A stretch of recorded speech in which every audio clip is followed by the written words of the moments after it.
Each day, more and more people are listening to music on Spotify, and that's also true for podcasts. Next time you're on the Spotify app, make sure to follow Thrive Loud with Lou Diamond. Enjoy listening to Lou, his incredible guests, and all of the amazing episodes. Listen, follow, and share. Thrive Loud on Spotify.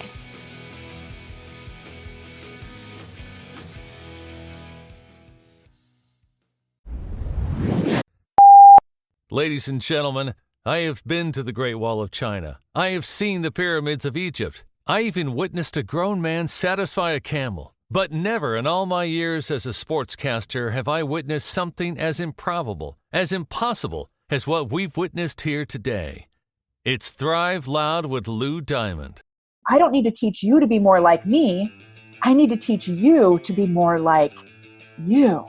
Longtime listener and a huge fan. Lou, I am tremendous. And the more I'm plugged in technology and people, the more I can serve people with technology. What you're standing for with connection, I think it's the key to everything. You're just an amazing breath of fresh air for sure. Lou, you're a diamond in the rough, my man. Because for me, if I'm not living high energy, I'm surviving and I want to be thriving. Get ready to thrive loud with Lou Diamond. I love it. Welcome, everyone, to another episode of Thrive Loud with Lou Diamond, connecting you to the most inspiring and amazing people that are thriving each and every day. I'm your host, Lou Diamond. Today on Thrive Loud, we have a woman that has worked in learning and development for over 20 years and has a passion for teaching others what's possible. She is the author of Peace, Possibilities, and Perspective, and she's also the host of the Peace and Possibilities podcast. I'll take alliteration for 1,000, Alex. Life and work can be wonderful, and she's here to show you how. Thrive Loud listeners, say yes to possibilities. We've got Julie Bruns. Julie, how are you today? Hi, I'm great, Lou. Thank you for having me. Thank you so much. Happy to be here. Peace, possibilities, perspective. I am a coach and a mentor, and I feel like I'm in like my fun sandbox here. Talk to me a little bit about how this became the focus of what you connect people with. Ooh, great question. So the book, it's coming out in end of January 2021. Peace, Possibilities, and Perspective has been something that I have lived and sought for my whole life. I just turned 51 a couple of months ago, and I have always strived to thrive at work, which is why I love the name of your podcast so much. I wanted to have a job that I really loved, that I would thrive at, that I could offer my gifts and my talents. And I just spent my entire career figuring out exactly what that is. and I kept going to things that I really loved doing. But a year ago in April, I just said out loud to myself, my friend, my husband, I said, the reason I haven't found exactly what I want is because I have to create it.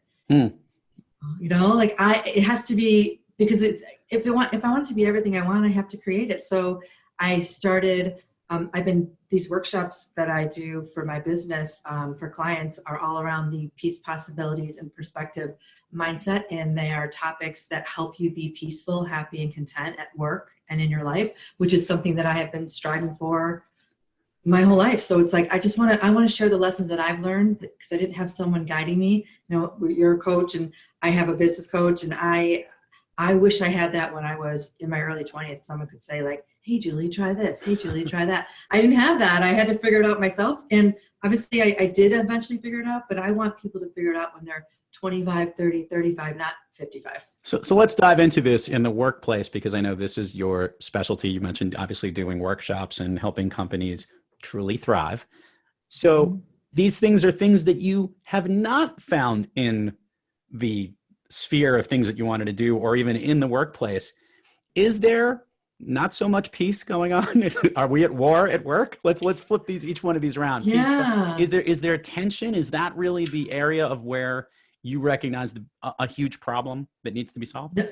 That's a really good question. And I think of peace to me is being content and peaceful and calm and serene in your life every day, even though you might not be exactly where you are meant to be. Mm-hmm.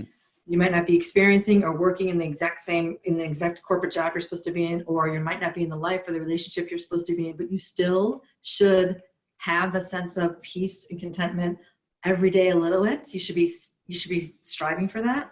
And even though you want to thrive and you want to see what's possible and you want to see what's beyond your imagination and create awesome things, in the meantime, wouldn't it be awesome if you could be peaceful and happy and content a little bit every day?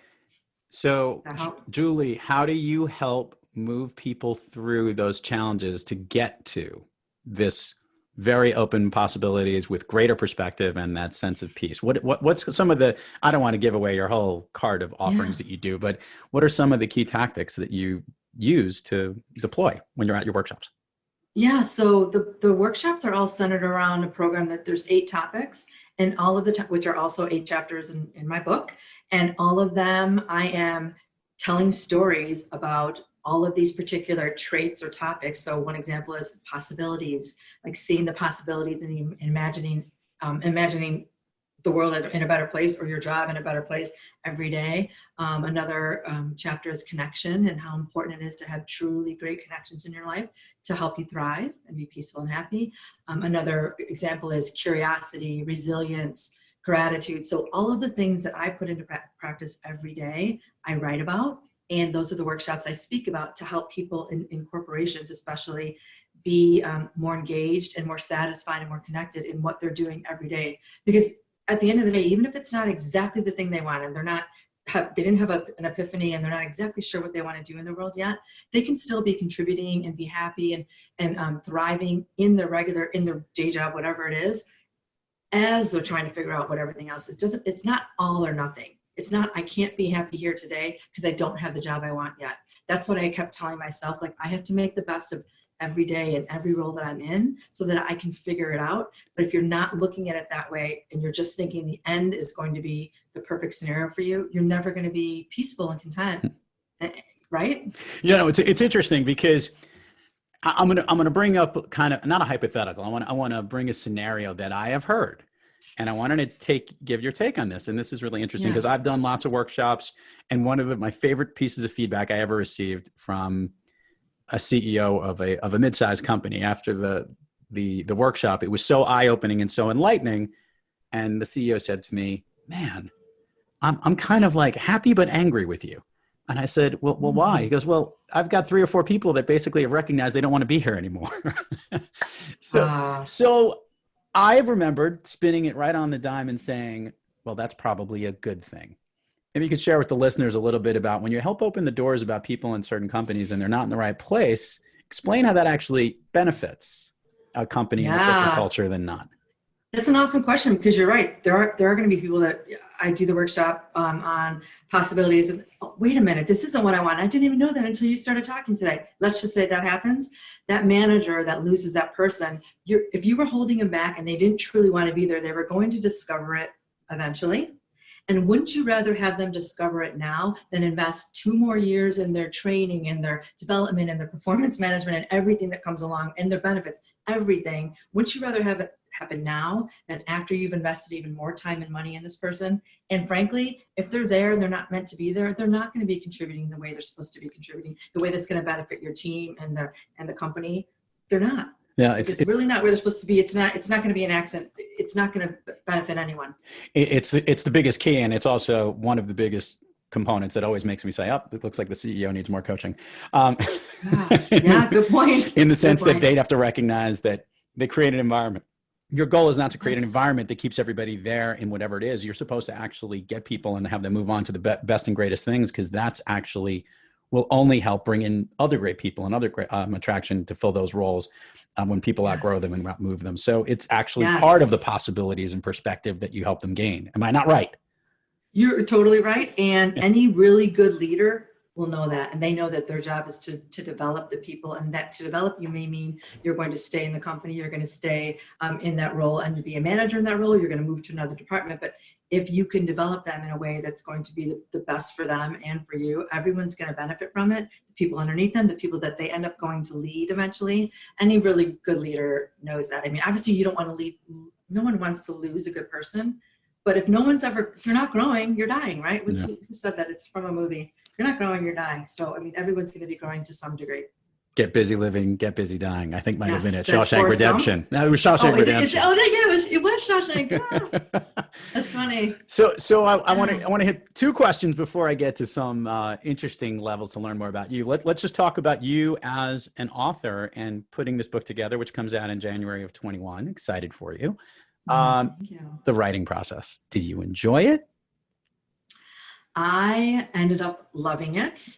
I wasn't expecting to love it. I really just wanted to tell everyone I could tell about all of these things that I've learned and these workshops that I've been giving for almost 4 years now. I wanted to put it down into paper and writing so that if you can't be at a corporation and hear these workshops, or you don't find me on wherever it is, you had something in your hand that you could read about and learn about, so that you can, maybe you're 22 years old, you're working for a small company and you're never going to get a speaker to come and talk about these kinds of topics, so you can read about them yourself.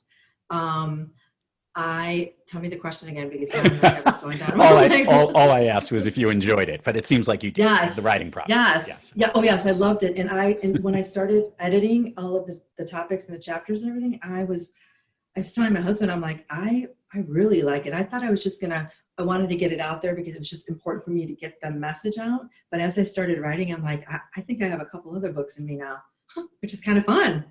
It is interesting. I've spoken to a lot of authors, and I get them on the program, and that is probably, I think everybody has a little bit of that, I got to go put this thing out here. Or it feels like a big project, but that's great that you actually started off maybe with a little hesitation and then, gained more joy going through the process. Good for you. That's awesome stuff. Yeah.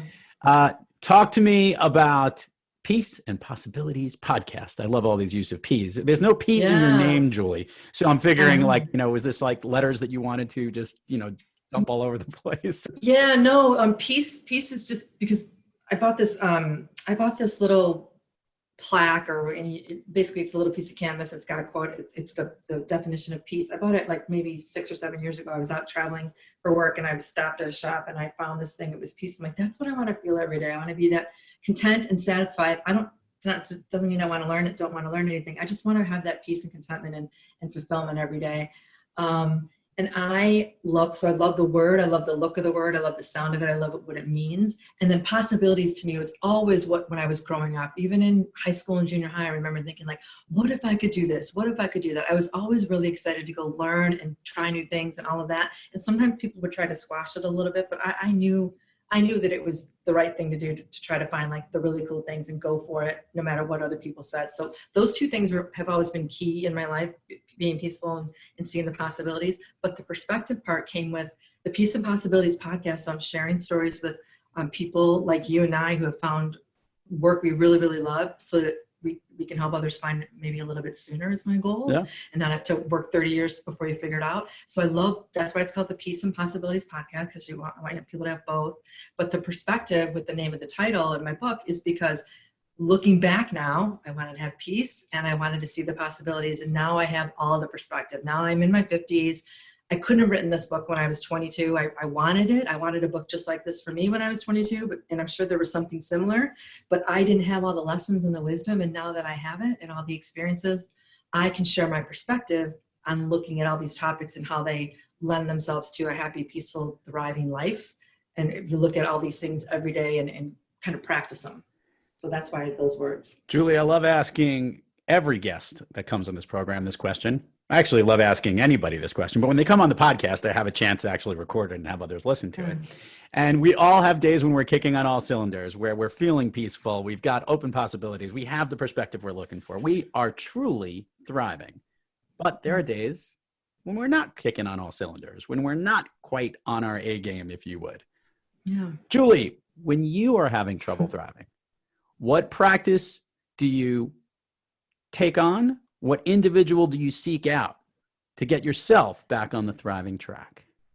Ooh, I like that. What practice and who do I seek? So I go back to some of the tools I actually talk about in the book, which one of them is mindfulness and one of them is practicing gratitude. But really, when you are feeling crappy and not your best and not all full of possibilities, like we couldn't every day, I go back to like, what am I really, really grateful for? And I do this every morning anyways, but when those days when I'm not feeling it as much as I want to be feeling it, I will stop in the middle of the day. I'll go for a walk. I'll remind myself the beautiful city we live in and all of the people that are around helping to create all this wonderful stuff that we see every day, and connecting with people. I get out of my head and I go outside usually. And then the mindfulness and meditation, I do that every day as well, but I might have to add a couple more doses of that if I'm feeling especially, not so great that day. So I go back to the tools that keep me feeling that way for the most part every day, but I just add extra doses. I like it. Little bit of quantities here or there. Play with the recipe if you would. Yeah, exactly. Oh, and then for people I reach out to people. So I have two little tips. I talk about this in my book, but one of them is I have a folder, and just like you, when I get feedback from people and it's positive, obviously, I take those emails or those quotes from the workshops and I put them in a folder in my email called reminders. And I go to that reminders folder and I look at the messages that I've gotten over the years, and I remind myself, oh, okay, it does matter. People do feel differently. People want this. People are thankful for it, whatever. And I remind myself how far I've come and that I can have an impact as long as I continue doing what I'm doing. Julie, if you could share with the listeners all the places people can find you, your podcast, soon to be your book, your business, social media, website links. We will put it all in the show notes. However, it always gets more engagement when they hear it directly from you. Yeah. So the name of my website is 2 Possibility and Beyond. And my podcast, and you can go there and learn about my workshops, but everything I do there, my blog, my podcast, my book, everything is there on that website, 2 Possibility and Beyond. And the podcast is called the Peace and Possibilities Podcast with Julie Bruns. And then my book coming out in 2021 is hopefully it's going to be the end of January. That's the goal, but it's going to be Peace, Possibilities, and Perspective, 8 Secrets to Serenity and Satisfaction in Your Life and Career. Excellent. I'm excited. Yeah. Permission. It's going to be available everywhere you can buy a book. So. There you go. Everywhere that books are, electronically sold. Yeah. Yes. Yeah. So permission to go down Fun Street with you, Julie. Please. Okay. Yes. Let's start off because listeners need to know this. And if you listen to the show often, I give kind of a prep sheet to the guests beforehand. And I do send them the movie question because I sometimes like to have a little bit of a heads up. It's actually for our producers. So in case we find a really cool quote that we can play on the show, but that's not important right now. What is important is that Julie came back with 2 movies, and I can't think of 2 movies that are so much more different than one another than these 2 movies. Can you share with the listeners what movies you shared as your favorite movies? Yeah. So Sense and Sensibility.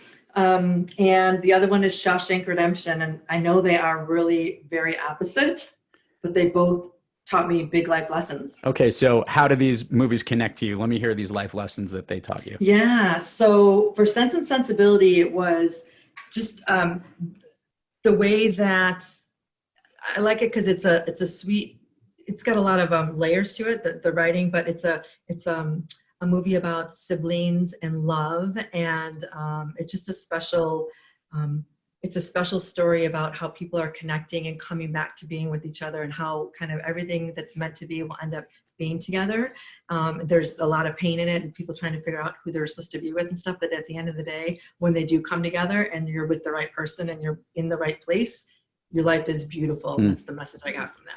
I have a feeling I know why Shawshank connects with you, but let's let you share with the listeners why. Yeah, the whole life is short, and the quote we were talking about at the beginning of the podcast. Get busy living or get busy dying. Yeah. Yeah. And it's just, my husband and I watched that movie a bunch of times, and it's one of those ones when it's on, it's like we just have to stop and see what part it's at. But it's really, it's like it wakes you up and says, you could be stuck somewhere where you don't want to be for years and years and years. And there are people that are stuck, and there are people that have passed away, and there are people that would love anything to get another new opportunity to make a difference in their life and make it better. And not everyone can have that. And if you can have that and you already have it and you're not taking advantage of it, like, shame on you. Like, go out there and do all the things that other people that came before you cannot do, and make the best of your life every day, because there are people that wish they could and they can't. So honor that and and really take your life and make the best so that you can be the best person you can in the world and thrive and make the world a better place. She's very upbeat, ladies and gentlemen, as you can tell. All right. So Julie, we're going to do the speed round here of Thrive Loud. And the way this is going to work is I'm going to ask you something. I want the first thing that comes to your mind that inspires you, lifts you up, things that come, make you feel good, for lack of a better word, or make you thrive, whichever you think. Okay. So ready to rock and roll here? I'm ready. Okay. A song that lifts you up or pumps you up. Ooh, Can't Stop the Feeling with Justin Timberlake. Favorite food that's not a dessert? Pizza. Favorite dessert? Cheesecake. An activity you wish you did more of? I wish I saw my friends more. This is I'm a big social person. Yeah. And I wish we could, and I'm still making an effort to see them outside, but that is something that I really miss, and I wish I could do more of it now. Yeah. An activity you wish you did less of? Ooh. I would say, I'll just say thinking activity. I wish I wasn't always thinking about everything else I could be doing instead of just taking in what I've already accomplished and being grateful and being reminding myself how far I've come. I'm always thinking about where I need to go instead of appreciating how far I've actually come. If you can snap your fingers and go anywhere in the world, where are you? Italy. Thrive Loud listeners, true possibilities all across the board with perspective, possibilities, and peace. Julie Bruns, thank you so much for coming on Thrive Loud today. Did you have fun? Yes, Lou. Thank you. Those are awesome questions. It's yes, I love talking about this stuff. So thank you for having me, and thanks for what you're doing in the world. Well, thank you. Right back at you. And to all our listeners out there, thank you for joining us. And until next time, keep thriving onward and upward. And remember, be brief, be bright, be gone. You've been listening to Thrive Loud with your host, Lou Diamond. Head on over to Spotify, Good Pods, or wherever you get your podcasts, and subscribe and listen to all of our incredible episodes. Follow Lou at Thrive Loud everywhere on social media, and head on over to thriveloud.com to connect directly to Lou and learn how you and your business can thrive loud too. Thanks for listening.